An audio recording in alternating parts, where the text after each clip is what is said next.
Andhra Pradesh TET ఎగ్జామ్స్‌కు సంబంధించి మన విత్‌చారి.inలో previous year papers, model practice టెస్ట్‌లు మరియు గ్రాండ్ టెస్ట్‌లు పూర్తి ఉచితంగా అందుబాటులో ఉన్నాయి. మీరు మీ స్మార్ట్ ఫోన్‌లోనే చాలా సులభంగా వీటన్నింటిని ప్రాక్టీస్ చేసుకోవచ్చు. వెబ్‌సైట్ లింక్‌తో పాటు మన ఫేస్‌బుక్ పేజ్ లింక్‌ను కూడా క్రింద డిస్క్రిప్షన్‌లో ప్రొవైడ్ చేశాము. తప్పకుండా విజిట్ చేసి ఫాలో అవ్వండి.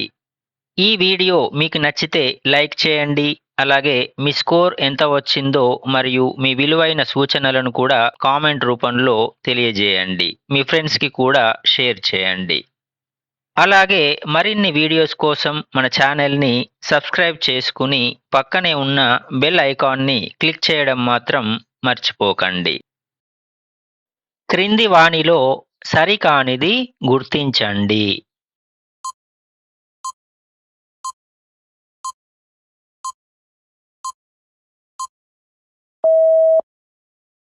పిల్లల గ్రాహ్యక పరీక్ష 20 కార్డులు.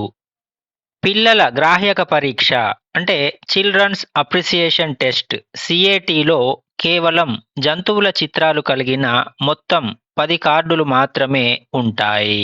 20 కార్డులు ఉండవు. కాబట్టి ఇచ్చిన ఆప్షన్లలో రెండవది సరికాని జత. క్రింది వానిలో సరికానిది ఏది?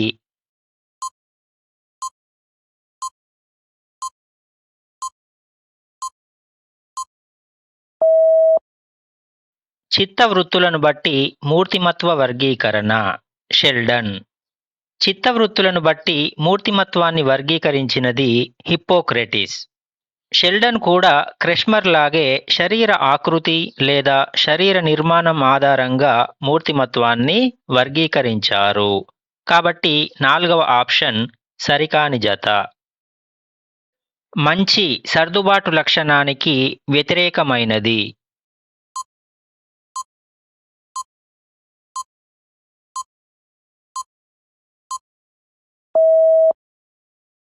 ఉద్వేగ అపరిపక్వత. మంచి సర్దుబాటు గల వ్యక్తికి సరైన ఆత్మభావన, ఉద్వేగ పరిపక్వత, వాస్తవ దృక్పథం మరియు సమస్య పరిష్కార సామర్థ్యం ఉంటాయి. కానీ ఉద్వేగ అపరిపక్వత అనేది వ్యక్తిలో మానసిక అస్థిరతను కలిగించి సర్దుబాటు లోపానికి అంటే కుంటుపడినటువంటి సర్దుబాటుకు దారితీస్తుంది. కాబట్టి ఇది మంచి సర్దుబాటుకు వ్యతిరేక లక్షణం. క్రింది వానిలో ప్రత్యక్షాన్ని ప్రభావితం చేసే కారకాల్లో లక్ష్య సంబంధమునకు చెందినది.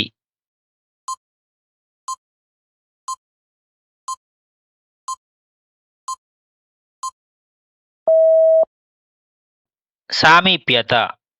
గెస్టాల్ట్ నియమాల ప్రకారం సామీప్యత అనేది ఉద్దీపన లేదా లక్ష్యానికి సంబంధించిన బాహ్య కారకం. వైఖరులు, అనుభవాలు అనేవి వ్యక్తిగత లేదా అంతర్గత కారకాలు. అయితే సాంఘిక సన్నివేశం అనేది సందర్భోచిత కారకం అవుతుంది. కాబట్టి సామీప్యత అనేది లక్ష్య సంబంధిత కారకం కిందికి వస్తుంది. క్రింది వాటిలో సరిగ్గా జతపరిచిన దానిని గుర్తించండి. 1. సామాన్యీకరణ సిద్ధాంతం ఏ. థార్న్డైక్. 2. ఆదర్శాల సిద్ధాంతం బి. WC Bagley. 3. సమరూప మూలకాల సిద్ధాంతం C. Spearman. D. Charles Z.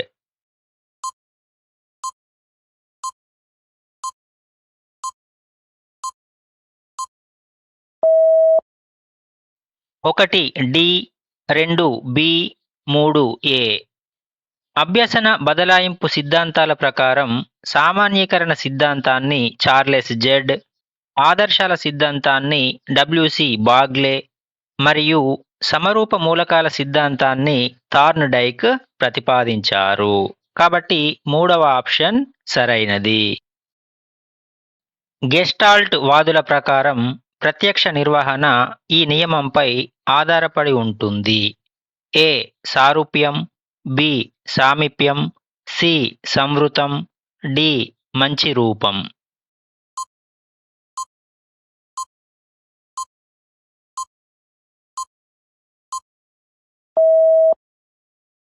ఏ, బి, సి, డి. గెస్టాల్ట్ మనోవిజ్ఞాన శాస్త్రవేత్తల ప్రకారం వ్యక్తి ఉద్దీపనలను విడివిడిగా కాకుండా ఒక మొత్తంగా ప్రత్యక్షం చేసుకుంటాడు. దీనికోసం ప్రత్యక్ష నిర్వహణలో సారూప్యత, సామీప్యత, సంవృతత్వం మరియు మంచి రూపం వంటి అన్ని నియమాలు ఉపయోగపడతాయి. పియాజే ప్రకారం స్కీమోటాలలో మార్పులు జరగడానికి కారణం ఏమిటి?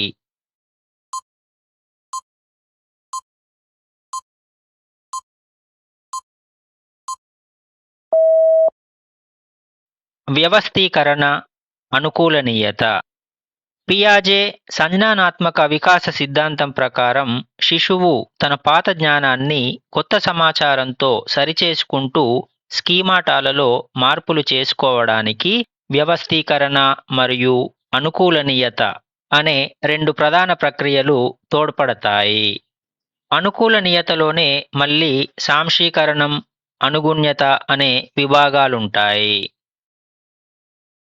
జరగబోయే కుంటనం వల్ల కలిగేది.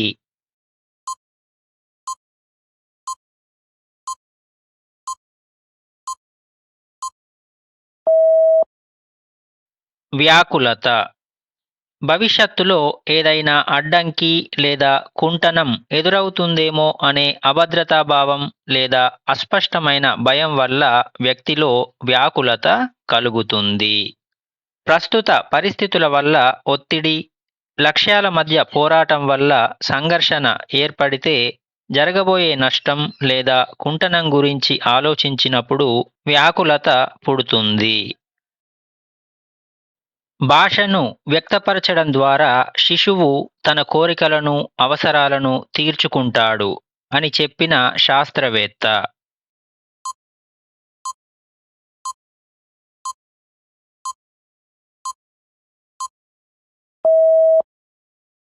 హాలిడే.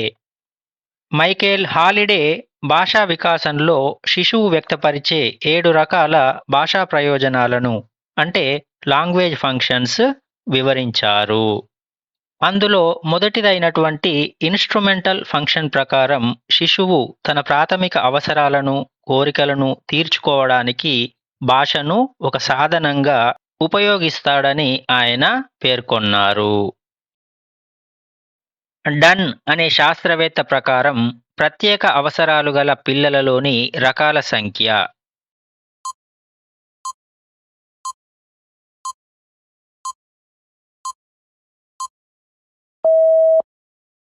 12. విద్యా మనోవిజ్ఞాన శాస్త్రవేత్త లాయిడ్ డన్ ప్రత్యేక అవసరాలు గల పిల్లలను వారి శారీరక, మానసిక మరియు ప్రవర్తన వైకల్యాల ఆధారంగా మొత్తం 12 రకాలుగా వర్గీకరించారు. ఇందులో ప్రతిభావంతులు, మందబుద్ధులు, వినికిడి లోపం, దృష్టి లోపం మరియు అభ్యసన వైకల్యాలు గల పిల్లలు మొదలైన వర్గాలు చేర్చబడ్డాయి. ఆధారం లేని ఊహలు, ఆలోచనలు ఉన్న వ్యక్తి యొక్క స్థితిని ఇలా అంటారు.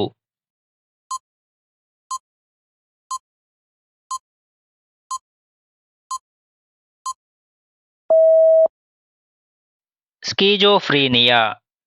స్కీజోఫ్రీనియా లేదా తీవ్ర మనోవైకల్యం అనేది ఒక మానసిక వ్యాధి.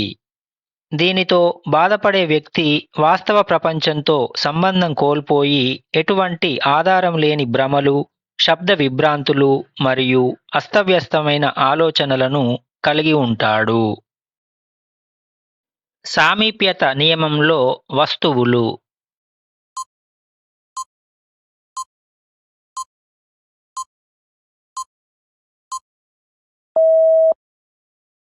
ఒకదానికొకటి దగ్గరగా ఉన్నవి ఒక సమూహంగా గ్రహించబడును.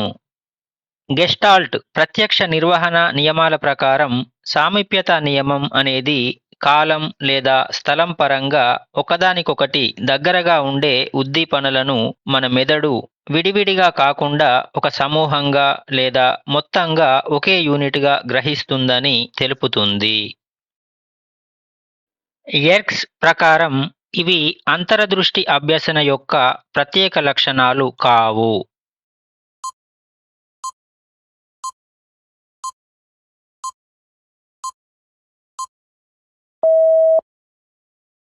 అసంపూర్ణత. రాబర్ట్ ఎక్స్ ప్రకారం అంతరదృష్టి అభ్యసనంలో సమస్యను నిశితంగా పరిశీలించడం, యత్నదోషాలు జరగడం మరియు ఒక క్లిష్ట పరిస్థితి ఉండడం అనేవి ముఖ్య లక్షణాలు. కానీ అసంపూర్ణత అనేది అంతరదృష్టి అభ్యసనానికి సంబంధించిన లక్షణం కాదు. ఎందుకంటే అంతరదృష్టి అనేది ఎల్లప్పుడూ సమస్యకు ఆకస్మిక మరియు సంపూర్ణ పరిష్కారాన్ని సూచిస్తుంది. ఒక క్రీడాకారుడు ఒక నిర్దిష్ట పద్ధతిలో అనేక ప్రయత్నాలు చేసిన తర్వాత స్వర్ణ పతకాన్ని అందుకున్నాడు. ఇది దీనికి ఉదాహరణ.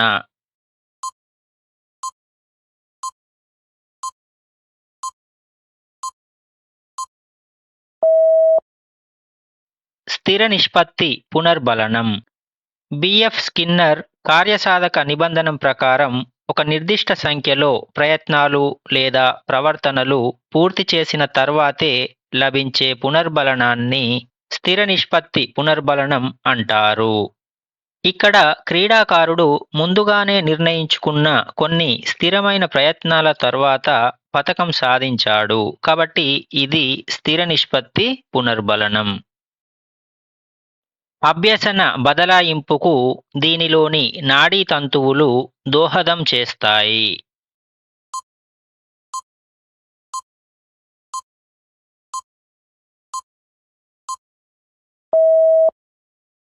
కార్పస్ కలోసం. మానవ మెదడులోని ఎడమ మరియు కుడి మస్తిష్క అర్ధగోళాలను కలుపుతూ ఉండే దట్టమైన నాడీ తంతువుల అమరికను కార్పస్ కలోసం అంటారు. ఇది రెండు వైపులా మెదడు భాగాల మధ్య సమాచారాన్ని, సంజ్ఞానాత్మక మరియు చలన నైపుణ్యాలను పరస్పరం బదిలీ చేయడం ద్వారా అభ్యసన బదలాయింపు ప్రక్రియకు అత్యంత ప్రధానంగా దోహదపడుతుంది. జెండర్ స్టీరియోటైప్స్ ఈ అభ్యసన ఫలితం.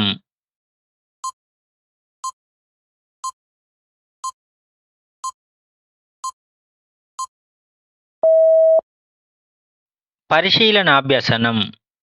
ఆల్బర్ట్ బండూరా ప్రతిపాదించిన పరిశీలనాభ్యసనం లేదా సాంఘిక అభ్యసన సిద్ధాంతం ప్రకారం పిల్లలు సమాజంలో లేదా కుటుంబంలో పెద్దలను చూసి లింగ విచక్షణ పాత్రలను అంటే జెండర్ స్టీరియోటైప్స్ నేర్చుకుంటారు. తాము గమనించిన ప్రవర్తనలను అనుకరించడం మరియు నమూనాగా తీసుకోవడం ద్వారానే ఈ రకమైన సాంఘిక భావనలు ఏర్పడతాయి. సందర్భాన్ని అనుసరించి ఉపాధ్యాయులు చేసే సరళమైన చిట్టి పరీక్షలనే చర్యాత్మక పరిశోధన అని నిర్వచించినవారు.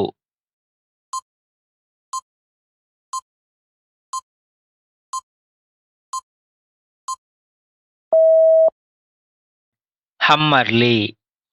హమ్మర్లీ నిర్వచనం ప్రకారం తరగతి గదిలో ఉపాధ్యాయుడు ఎదుర్కొనే తక్షణ సమస్యలను పరిష్కరించుకోవడానికి సందర్భానుసారంగా నిర్వహించే సరళమైన చిట్టి పరీక్షలే చర్యాత్మక పరిశోధన అవుతాయి.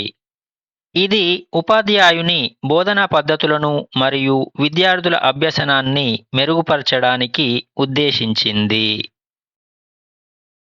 క్రింది వాటిలో సరైన సమాధానమును గుర్తించండి. ఏ. ఈరాస్ వినాశకారి. బి. ఈగో వాస్తవకారి. సి. ఇడ్ ఆనందకారి.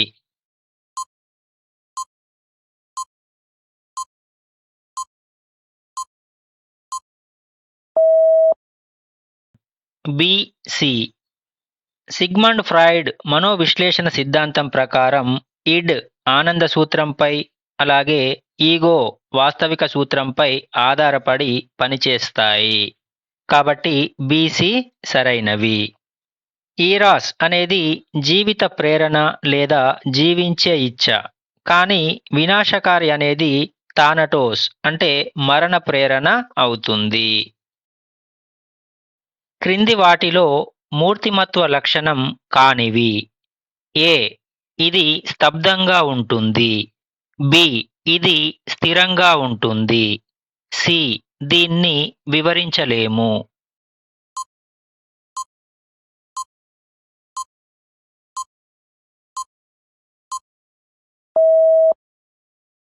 ఏ, సి. మూర్తిమత్వ లక్షణాలు ఎల్లప్పుడూ గతిశీలంగా మారిపోయే స్వభావాన్ని కలిగి ఉంటాయి. కాబట్టి స్తబ్దంగా ఉంటుంది అనేది తప్పు. అలాగే మూర్తిమత్వాన్ని శాస్త్రీయంగా అంచనా వేయవచ్చు మరియు వివరించవచ్చు. కాబట్టి దీన్ని వివరించలేము అనేది కూడా తప్పు. మూర్తిమత్వం ఒక నిర్దిష్ట కాలం పాటు స్థిరంగా ఉంటుంది అనేది మాత్రమే సరైన లక్షణం. క్రింది వానిలో ఇది ఎన్సిఎఫ్ఎస్ఈ 2023 యొక్క ఆశించదగిన లక్షణంగా స్పష్టంగా పేర్కొనబడినది.